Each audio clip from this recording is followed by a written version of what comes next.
Furious Sydney locals are protesting against the closure of the last bank in their suburb. The Commonwealth Bank in Coogee has announced it will shift towards digital banking. But long-term customers and residents say they've been left blindsided. They'll now have to travel several kilometres to speak to someone face-to-face, a service that has heavily relied on by the suburb's elderly population. It comes as NAB announces dozens of closures this week as well, and Bankwest warned it's going almost entirely digital.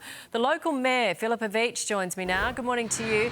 Tell us how much this closure is going to affect your residents. Our residents are really upset. As you can see, they are fired up. That this closure is affecting the residents who need this local branch the most. It's the pensioners, it's the people who have real difficulties accessing those digital services. And half the time our internet doesn't work anyway, to be honest, around here. Yeah, you know what? This is happening all around Australia, and there are protests all around Australia, Philippa. You say the bank closures don't actually just affect the residents. There's a knock-on effect. Explain how.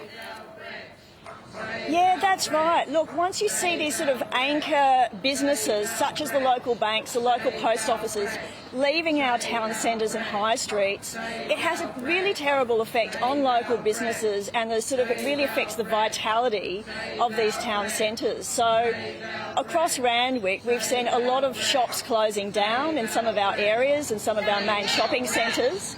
And they just start to die. It's really important that banks recognise how important they are to local communities. These branches are a vital service, and they really also support local businesses. It seems like the bank doesn't think they're vital services. They say the reason for this is declining demand, and a few minutes drive up the road you can go to one of their other branches in another suburb. What do you say to that? Look, to be honest, a lot of our residents in Coogee don't drive cars. Right. It's a really high-density area. There's flats and apartments here do not have parking spaces. It's quite an old suburb.